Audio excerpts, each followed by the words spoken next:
Қайырлы күн, сіздермен бейбіт қыз Айдана. Бүгін сіздерге шелпектің осындай жұмсақ қабарып пісуін және де неге осылай сарғайып піспей тестасының қарайып кетуін айтатын боламын. Ұнаса тіркелуді ұмытпаңыздар. Ол үшін 300 мл жылы сүтімізге ас қасығының ұшымен ғана тұз саламыз да, тұзымызды ерітіп, осылай құйып илейміз.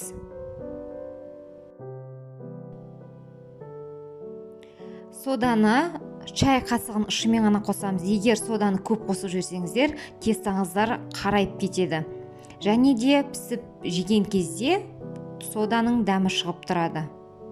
Сол үшін қасықтың ұшымен ғана аз ғана қосамыз. Сүтімізді молырақ құйып отырып, осылай илейміз. Егер де аз-аздан құйып және де көбірек басып илесеңіздер, шелпектеріңіз қатты болып қалады. Видеодағыдай сүтті қолдарыңызбен осылай ортасына жағып жіберіңіздер, сонда тестаңыздың ортасында кепкен ұндар жүрмейді, барлығы бірігеді. Осылай тынғанша орап жылы жерге қойып қоямыз.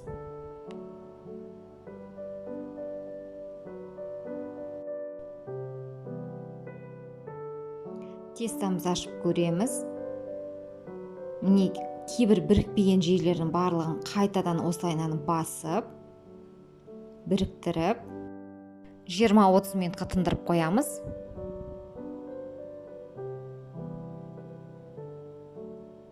Мінекей, тестамыз тынған тестамыз осындай болып шығады, жұмсақ болып, бетінің барлығы тегістеліп.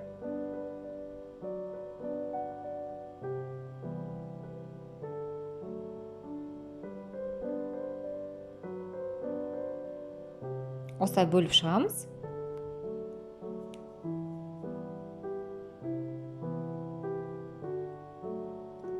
Видеодағыдай домалатамыз.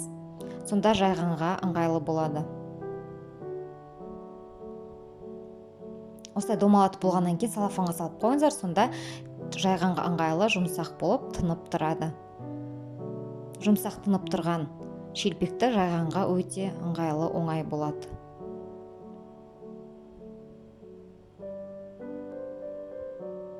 Жаямыз, осылай дөңгелете отыра, айналдыра отыра шелпегімізді жаямыз. Видеодағыдай айналдырып отырып жайсаңыздар, тегіс, доп-домалақ болып шығады.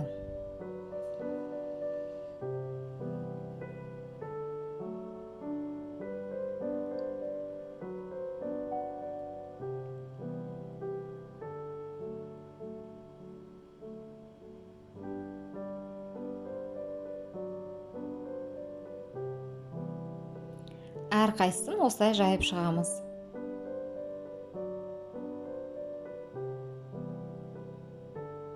Егер өте жұп-жұқа қылып жүрсеңіздер, кішкене шелпектеріңіз қаттылау болып қалуы мүмкін. Орташа қыламыз.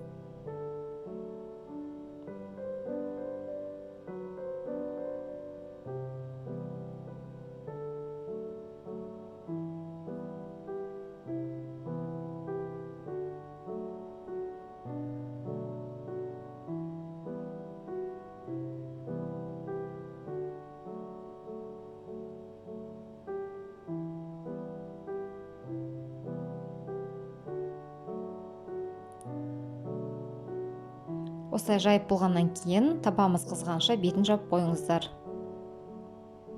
Қызып тұрған табамызда пісіріп аламыз. Қатты қызып кетпесін. Қатты қызып кетсе тез пісіп, дұрыс орталары шикі болып қалады. Сондықтан орташа отта пісіреміз. Майларыңыз егер қызымай тұрып ерте салған болсаңыздар, шелпектеріңіз майды сорып алады да, майлы болып кетеді шелпектеріңіз. Сондықтан қызыған табаға пісіреміз.